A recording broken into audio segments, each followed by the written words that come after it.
cara que tem, sei lá, algumas dezenas de prédios na rua, só do meu prédio 400 mil. E mais 60 anos sem a rua ser recapeada. Pra que tá sendo usado esse dinheiro? E pro cara que é pobre hoje, que ele consegue, sei lá, que tá com mil reaisinhos no banco dele lá, e ele tá conseguindo juntar, sei lá, 100 reais por mês.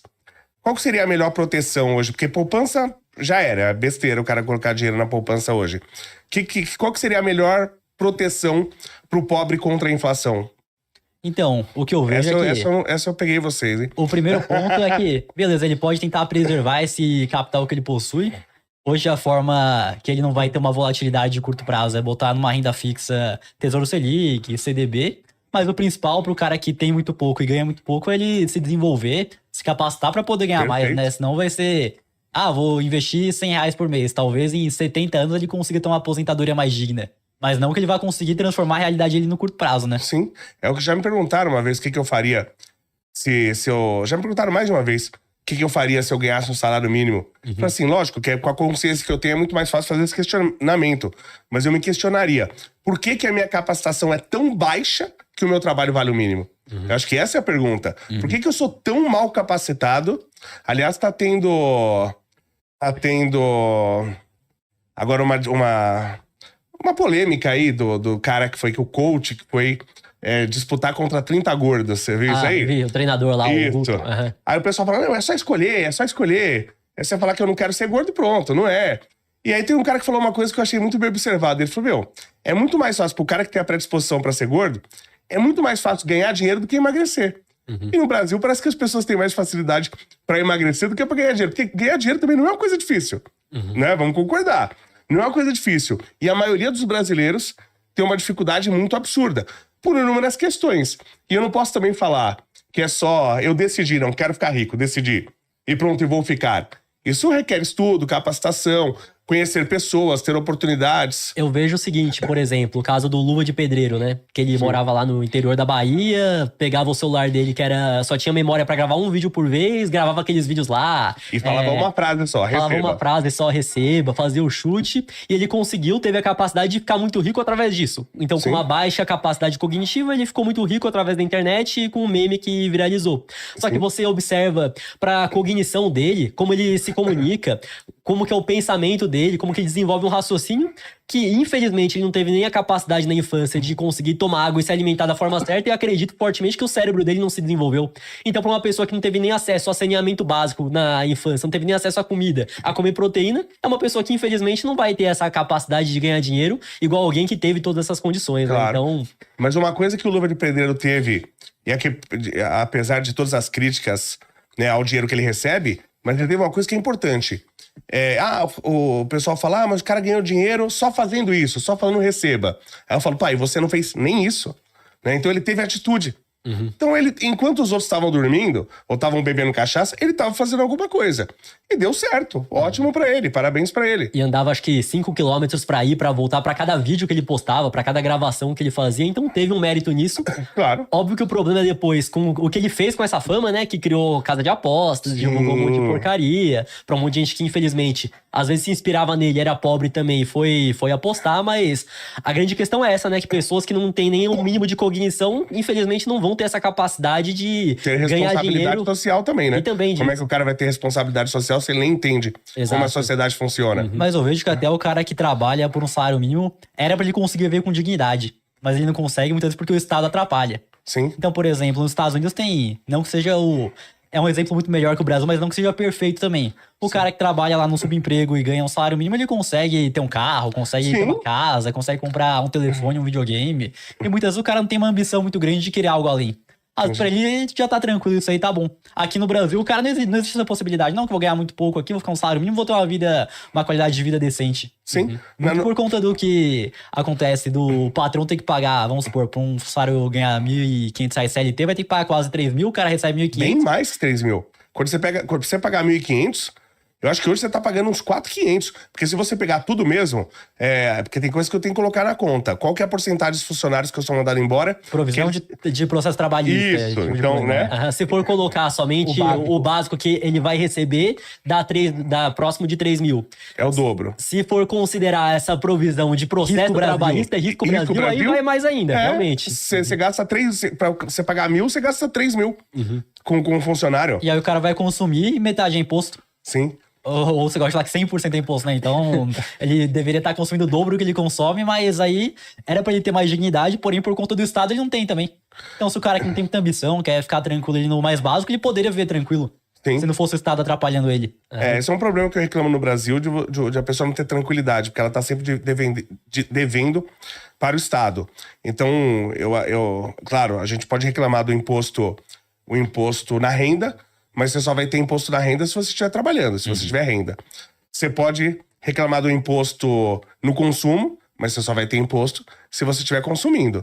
Agora, o imposto na propriedade, que é o imposto mais passivo, esse imposto é absurdo. Esse eu vou brigar muito pra acabar. Mas o legal da gente estar falando nisso, e eu comecei um movimento forte, já mais de um ano, um movimento forte pra acabar com o IPTU e IPVA, e para conscientizar as pessoas. Porque eu falei, inclusive problemas de burnout, ansiedade e tal, vem desses impostos. Que é o imposto que você tá, como vocês fizeram um cálculo, você tá dormindo e você tá pagando. Você tá gerando, você tá se endividando. E até pras empresas, né? Que a empresa vai lá, ela vai ter que pagar menos o funcionário porque tá pagando o IPTU. Se for ver, a maioria das empresas até listadas. Se for somar todas as empresas listadas, que a gente já fez essa pesquisa, elas pagaram mais de imposto do que deram de lucro. Sim, exatamente. Isso é normal no Brasil. Mas eu gostei que vocês fizeram esse cálculo, isso realizou, porque quer queira, quer não, tem gente que não faz essa associação. Mas essa pressão que a gente tá fazendo, e eu percebo, até pelas coisas que o Ratinho Júnior tá falando, eu percebo que eu sei os podcasts que ele assiste, tá? Você viu que eles diminuíram o IPVA para 1,9 lá no Paraná, agora o IPVA do Paraná é o menor do Brasil. Exato, porque antes era Santa Catarina. Santa Catarina, 2%. Isso, eu tenho certeza que a gente contribuiu para isso de alguma forma, né? E é uma coisa que a gente precisa pressionar mais para isso acontecer. Vocês me desculpem, porque a gente vai conversando, eu vou tendo umas ideias do nada e eu vou fazer umas perguntas do nada. Não, tá tranquilo, vamos... Mas em relação ao IPVA, eu queria falar novamente sobre a minha rua, que é um absurdo isso. Que eu moro num apartamento que é um apartamento classe média alta, mas não é aquele apartamento dos magnatas, absurdo. É um apartamento de 180 metros, custa 1,5 milhão. Playboy. Playboy, mas não é o empresário mega milionário ainda. Mas enfim, eu pago por ano de IPTU 10 mil reais. Absurdo. E aí no meu prédio tem 2 por andar, é só uma torre, tem 20 andares, então tem 40 apartamentos. Então só nessa, 400 mil reais. E a última vez que a rua foi recapeada, tem mais de 60 anos. Nossa! Se eu não me engano, 62 anos. Então imagina só do meu prédio da rua, né? Fora que tem, sei lá, algumas dezenas de prédios na rua, só do meu prédio 400 mil. E mais 60 anos sem a rua ser recapeada. Pra que tá sendo usado esse dinheiro? Mas a galera se ilude achando que eu pago IPVA pras estradas, que eu pago IPTU pra manutenção urbana. Quando na verdade não, você tá pagando IPTU, se for pra aumentar salário de político vai ser, se for pra financiar a dívida pública, não tem um destino certo. Você tá pagando a máquina, né? Na verdade, você vê que tirando já pra 2026, 2027, tirando os gastos obrigatórios no Brasil, não vai sobrar dinheiro pra nada. Absolutamente nada. O orçamento já tá 100% consumido pelo gasto... Discricionário. Não é constitucional, né? Aí o discricionário não vai ter mais nada. E nessa questão aí que você falou, em outros países, por exemplo, no Brasil, tá? Você pegava a década de 60, 70 e tal, o pai trabalhava, só o pai trabalhava, ele sustentava, ele tinha casa, ele tinha carro, sustentava a esposa e os filhos. E hoje trabalha o pai e a mãe e você não consegue ter casa nem carro. E tem uma teoria também muito louca que fala que o movimento feminista foi utilizado por grandes corporações e famílias poderosas para você jogar as mulheres no mercado de trabalho, para você dobrar a mão de obra ofertada, para você diminuir o salário. Vocês acham que existe isso mesmo de ser... Porque, queira ou que não, se as mulheres foram pro mercado de trabalho, é muito mais gente trabalhando. Se tem muito mais gente procurando emprego, o salário cai. Aumenta a oferta. Aumenta a oferta e você paga menos. Você acha que essa teoria é muito louca ou tem algum sentido? Eu não tinha parado pra pensar nisso, mas... Não sei se seria Se seria essa narrativa mesmo, se fosse esse o fim, né, de fato, de conseguir... Mas que é fato, né? Que antigamente nós tínhamos o marido trabalhando, conseguindo bancar toda a família. Sim. A esposa conseguia ser responsável por criar os filhos. Isso. Não tô entrando no caso se toda a família deveria ser assim. Acho que cada família deveria ter a liberdade de fazer o que quiser. Claro. O ponto é que hoje a família não tem mais a liberdade de fazer o que quiser, porque se o marido e a mulher não trabalhar, e não trabalhar muito, não vai ter nem direito ao mínimo, né? Sim, Então exatamente. isso que é uma grande questão que nós temos hoje.